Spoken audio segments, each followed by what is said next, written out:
અમે છે ને ગયા હતા ને તો ફોરેન જે ગિફ્ટ અપાવી હતી ને એ મેં પછી બતાવી નહોતી. માસ્ટર શેફમાં મને જવું જોઈએ અંકિતા. માસ્ટર શેફ તો પછી પણ તમે અહીંયા બધાને ઘરે સ્વીટ બનાવો.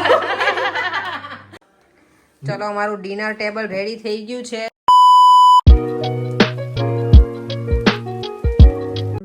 જય શ્રી કૃષ્ણ, જય સ્વામિનારાયણ. મંડે મોર્નિંગ છે. સવારમાં તો એટલો ધોધમાર વરસાદ હતો. દેવમને જ્યારે સ્કૂલે મૂકવીને આવીને પછી બહુ જ પડ્યો. લખેલી કે દેવમને મૂકવા ગઈ ત્યારે રેઇન નહોતો એટલે સારું થયું.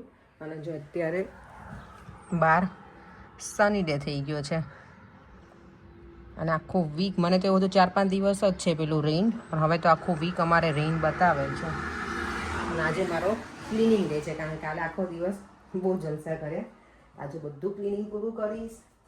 અને યસ, જો ગઈકાલે અમે છે ને ગયા હતા ને તો ફોરેન જે ગિફ્ટ અપાવી હતી ને એ મેં પછી બતાવી નહોતી કારણ કે વિડીયો પણ બહુ લાંબો થઈ ગયો હતો અને અમે પણ આખો દિવસ ફરીને આવ્યા હતા ને તો થાકી ગયા હતા. તો ચાલો તમારા લોકો સાથે શેર કરું, ગિફ્ટ પહેલાં બતાવું અને પછી કામ શરૂ કરી. અને જો મારી ગિફ્ટ હતી આ, મને શૂઝ ગમ્યા હતા તો આ લીધા છે મારી માટે, આ પણ લીધા અને આ દેવમના પણ લીધા.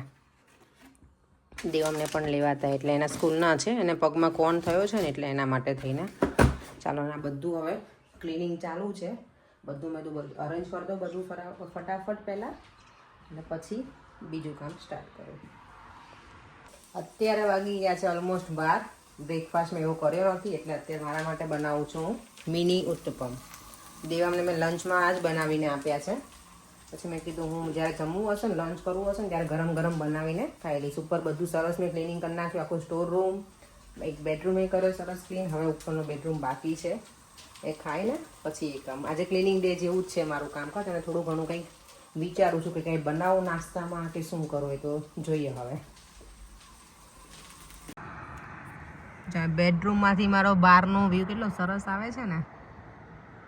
અત્યારે હજી સની છે એટલે સારું છે વાતાવરણ. હમણાં થોડી વાર પહેલાં ધોધમાર વરસાદ હતો.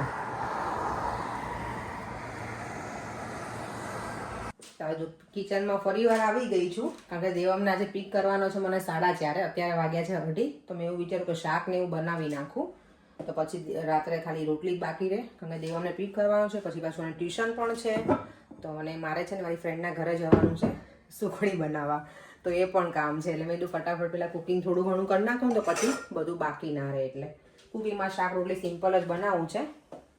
ચોળી બટેકાનું શાક કેટલા વખતથી બનાવી નથી, સરસ મજાનું બનાવીશું. અને રોટલી, છાશ તો હોય જ મારા ઘરે અને સેલેડ. તો ચાલો પહેલાં શાક બનાવી લઉં. ચાલો જો ચોળી બટેકાનું શાક બનાવવા મેં અહીંયા તેલ મૂકી દીધું છે, થોડીક રાઈ નાખી દીધી છે પણ કોલ આવી ગયો એટલે મેં ગેસ બંધ કરી દીધો હતો. જો તમે થોડી રાઈ નાખી છે,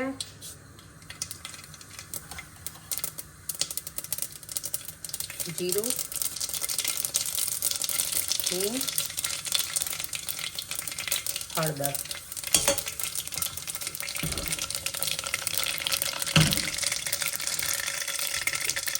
અને પછી નાખી દેવાનું તેલ. જો આ બધું નખાય છે ને શાક ચોળી બટેકા, પછી એમાં ધાણા જીરું પાવડર, તમારા જે સ્વાદ પ્રમાણે મીઠું નાખી દેવાનું, જે રીતે ખારું કે શું કે થોડું મોળું કે એવું ખાતા હોય એ રીતે. લસણની ચટણી મારે રેડી જ હતી એટલે એ નાખી દઉં છું બનાવેલી. બસ હવે મિક્સ કરી અને પછી આમાં ખાલી હું છે ને થોડું ટામેટું નાખીશ એક, અને થોડી વાર આમ જ એને રહેવા દઈશ ધીમા ગેસે અને પછી કુકરનું ઢાંકણું બંધ કરીશ. થોડું એવું પાણી નાખીને, બહુ નહીં નાખું. જેમાં મેં ટામેટું પણ એડ કરી દીધું છે. હવે થોડી વાર હવે એને ધીમા ગેસે આવી રીતે રહેવા દઈશ. પાણી મેં નાખ્યું જ નથી હજી, થોડું હું પાણી નાખીશ પછી. અને બીજું મારે બનાવવું છે ભરેલા પરવળનું શાક. તો જો એના માટે મેં સિંગદાણા લીધા છે, લસણની ચટણી છે, મીઠું, ધાણા જીરું અને હળદર અને લીલા ધાણા, એનો મસાલો કરી અને સ્ટફિંગ કરીને કરીશ. પરવળનું શાક બહુ હેલ્ધી, આટલા જ છે, બહુ નથી. અને એટલે મેં તું 2 શાક બનાવું તો મજા આવે. થોડું ભરેલું બનાવીશ તો સારું લાગે, તો થોડું આ બનાવીશ ને અને પરવળનું ભરેલું બનાવવાનું છું. ચાલો ફટાફટ શાક બનાવી લઉં પછી મળીએ. ચલો હવે અહીંયા પરવર પણ રેડી થઈ ગયા છે ભરીને. પાછું મેં કુકર મૂકી દીધું છે અહીંયા ફરીવાર. રાઈ જીરું નાખી દીધું છે, આ હિંગ અને આવે પરવર. હવે એને તેલમાં થોડી વાર સાતળવા દઈશ એમ જ. અને પછી આમાં તો પાણીની શું કહેવાય જરૂર જ નહીં પડે. ખાલી થોડી વાર હવે ધીમા ગેસે રાખવાનું અને પછી કુકરનું ઢાંકણું બંધ કરી અને એકાદ સીટી બોલે એટલે શાક બની જશે. અહીંયા જો ચોળી બટેકાનું શાક એ સરસ મજાનું બનીને રેડી થઈ ગયું છે. અહીંયા જો મારું પરવરનું શાક પણ બનીને રેડી થઈ ગયું છે. અને અહીંયા સરસ મજાની હેલ્ધી સેલેડ પ્લેટ પણ રેડી છે. કેવું સરસ લાગે છે ને, જો બધું કલરફુલ લાગે, એકદમ મસ્ત બધા કલર છે. આજે જો હું ક્યાં આવી છું, અંકિતાના ઘરે, મારી ફ્રેન્ડના ઘરે. એના બચ્ચા પાર્ટી જો અહીંયા એન્જોય કરી રહી છે ક્રિપ્સ. નહીં તને નથી ખાવાનું? ના ખાઈ લીધું તે? અંકિતાના ઘરે આવી છું. આ છોકરાઓને જો કેટલો શોખ હોય લેગોનું બધું. જો કેટલું બનાવ્યું છે આ લોકોએ. આ કોણે બનાવ્યું બધું? હે હે સરસ બનાવ્યું છે. તે બનાવ્યું તું? ઓ અરે વાહ, તે નાઈસ બનાવી છે કાર. અંકિતાના ઘરે જો તુલસીમાં કેટલા સરસ થયા છે ને. મારા ઘરે તો વન જતા રહ્યા તુલસી. અંકિતા મારા ઘરે તો વન જતા રહ્યા છે આ વખતે. પેલું સુકાઈ ગયા છે મારે. લઈ જજો ને. હું તાર પાસે હા લઈ જવાની છું, તાર મને આપવાના છે. હા બાય ધ વે જો હું અંકિતાના ઘરે આવી છું આજે સ્પેશિયલી શું બનાવવા અંકિતા? સુખડી. સુખડીના સ્પેશિયલિસ્ટ આવ્યા છે ને. સુખડીના સ્પેશિયલિસ્ટ. મને અંકિતાએ મેસેજ કર્યો હતો કે પ્લીઝ તમે આવજો ને મને હેલ્પ કરવા. તો મેં સારું આવીશ, હું ફ્રી હશું ને ત્યારે. તમે સુખડી બનાવવાના છે, હોપફુલી સારી બનવી જોઈએ, ભગવાનનું નામ લઈને બનાવજો. અને આ અંકિતાના ભાભી છે અહીંયા. જો અમે છે ને લોટ શેકાવા મૂકી દીધો છે. ધીમા ગેસે આને શેકાવા દેવાનું. જો પ્રોપર રેસીપી આપું છું, ભગવાનનું નામ લઈને જ અમે સ્ટાર્ટ કર્યું છે આજે. અને ધીમા ગેસે લોટને શેકાવી દે. આમાં છે ને અંકિતાની પાસે ઝીણો અને જાડો બંને લોટ હતા એટલે મેં બંને યુઝ કર્યા છે. પણ નોર્મલી જો તમારી પાસે ના હોય જાડો લોટ, કોઈ બહારની કન્ટ્રીમાં રહેતા હોય ને ભાખરીનો લોટ ના હોય તો ખાલી રોટલીના લોટની પણ બને. પણ એકદમ ધીમા ગેસે રાખવાનું અને ઘી થોડું વધારે નાખવાનું. જો બનીને રેડી થઈ ગઈ છે. પણ તમારે માસ્ટર શેફ જેવું કંઈક પ્રેઝન્ટેશન કરવું હોય ને તો પછી તમારે થોડુંક આમાં ઉપર શું કહેવાય ડ્રાયફ્રૂટ્સ ને ઉપર આવી રીતે સ્પ્રિંકલ કરી દેવાનું તો એકદમ પ્રોપર મસ્ત લાગે. માસ્ટર શેફમાં મને જવું જોઈએ અંકિતા? જવું જોઈએ. હા ચલો તો સુખડી બનીને સરસ રેડી થઈ ગઈ છે. બોલો ભાભી શું કહો છો? માસ્ટર શેફ તો પછી પણ તમે અહીંયા બધાના ઘરે સ્વીટ બનાવો. મારો કોન્ટ્રાક્ટ લેવો પડશે ને અંકિતા. કોન્ટ્રાક્ટ લેવા માંડો. એવું કરું ચાલો. એટલે ધીમે ધીમે આગળ પહોંચી જાય ને. અંકિતાના ઘરે તો સુખડી બનાવીને આવી ગઈ છું અને હવે મારા ઘરે રોટલી બનાવવાનું સ્ટાર્ટ કરી દઉં. અને જો અહીંયા ભગવાનનું ચાલે છે, હરે રામ હરે કૃષ્ણ. ચાલો બીજું બધું બની ગયું છે. હવે રોટલી બાકી છે ને છાશ બાકી છે. તો પેલા બીજો છાશ બનાવી લઉં, પછી રોટલી બનાવી લઉં. આજે દેવમ આવે ને ત્યાં સુધીમાં હું બધું ડિનર રેડી રાખું. તો અમે 6:30 પોણા 7 સુધીમાં પછી જમી લઈશું ભગવાનના દીવા બત્તી કરીને. ચલો અમારું ડિનર ટેબલ રેડી થઈ ગયું છે. દેવમ અહીંયા બેસી ગયો છે. દેવમ શેનું શાક છે ખબર તને આજે? ચોળી બટેકાનું શાક છે. અને પેલું પરવરનું જ. પરવરનું ખબર પડી તમને? ગમ્યું શાક? સારું ખાધું મેં. અને જો અત્યારે કાલે અમે છે ને શાયનામાંથી પિકલ લઈને આવ્યા છીએ ને પરેંગને. અને પિકલ ને શું કહેવાય કે આમ શું કહેવાય પરેંગ મિત્રતા છે નહીં? બહુ ગમે પરેંગને પિકલ. સારું છે ટેસ્ટમાં?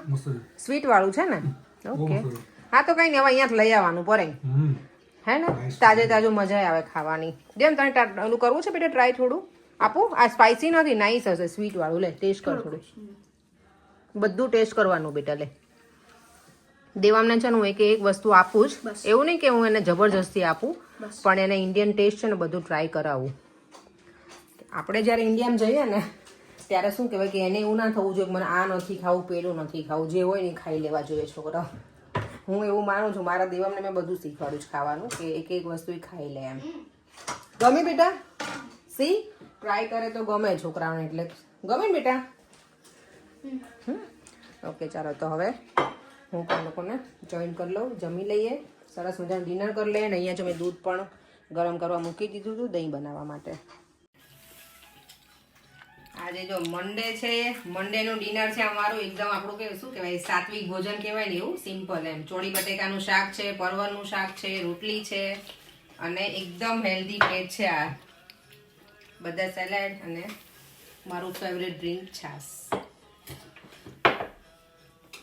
અત્યારે છે ને 7:45 થયા છે. બધું મારું કિચન ક્લીન કરી અને હવે દેવમ જોડે શું દેવમ બોલો ટાઈમ સ્પેન્ડ કરવાનો. ઓકે ચાલો ચાલો તો જમીને ફ્રી થઈને સરસ મજાના બેસી ગયા છીએ એવું હું બોલવા જવાની હતી. દેવો અહીંયા હોમવર્ક કરે છે, ઊંધા માથે રડે છે, ઊંધા માથે મારો છોકરો નહીં. અને હું છે ને બેઠી કમેન્ટ રીડ કરતી હતી. એક કમેન્ટ છે દિયા ઠુમ્મરની. એમની કમેન્ટ છે કે તમે અને પરેંગભાઈ બંને શું સ્ટડી કર્યું છે. તો મેં કર્યું છે M.Com અને પરેંગે કર્યું છે BSc.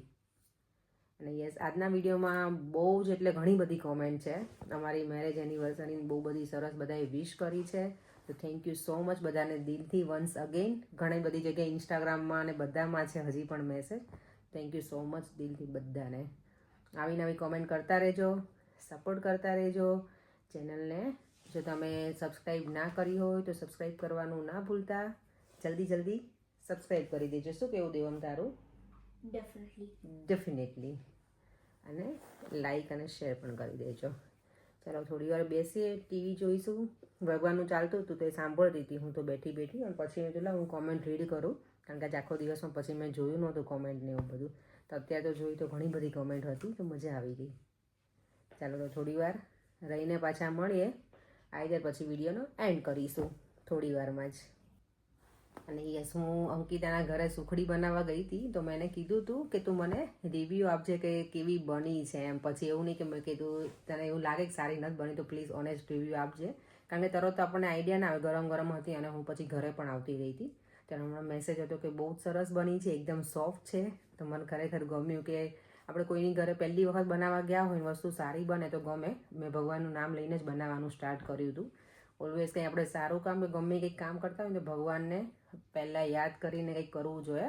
કંઈ પણ વસ્તુ, જમવાની વસ્તુ બનાવતા હોય કે કંઈક સારા કામે જતા હોઈએ, ઘરની બહાર નીકળે કે ગમે ત્યારે ભગવાનને યાદ કરીને કરવું જોઈએ. તો આપણા કામમાં જો ભગવાન સાથે હોય ને તો બધું કામ સરસ જ થાય. અને હું એમાં સ્ટ્રોંગલી બિલીવ કરું છું. તો થેન્ક યુ અંકિતા, તને ગમી મારી સુખડી એટલે. ચાલો તો સુવાનો ટાઈમ થઈ ગયો છે. વિડીયોને એન્ડ પણ કરી દઉં છું. ફરીથી મળીશું કાલે નવા વિડીયો સાથે. Bye bye. જય શ્રી કૃષ્ણ, જય સ્વામિનારાયણ.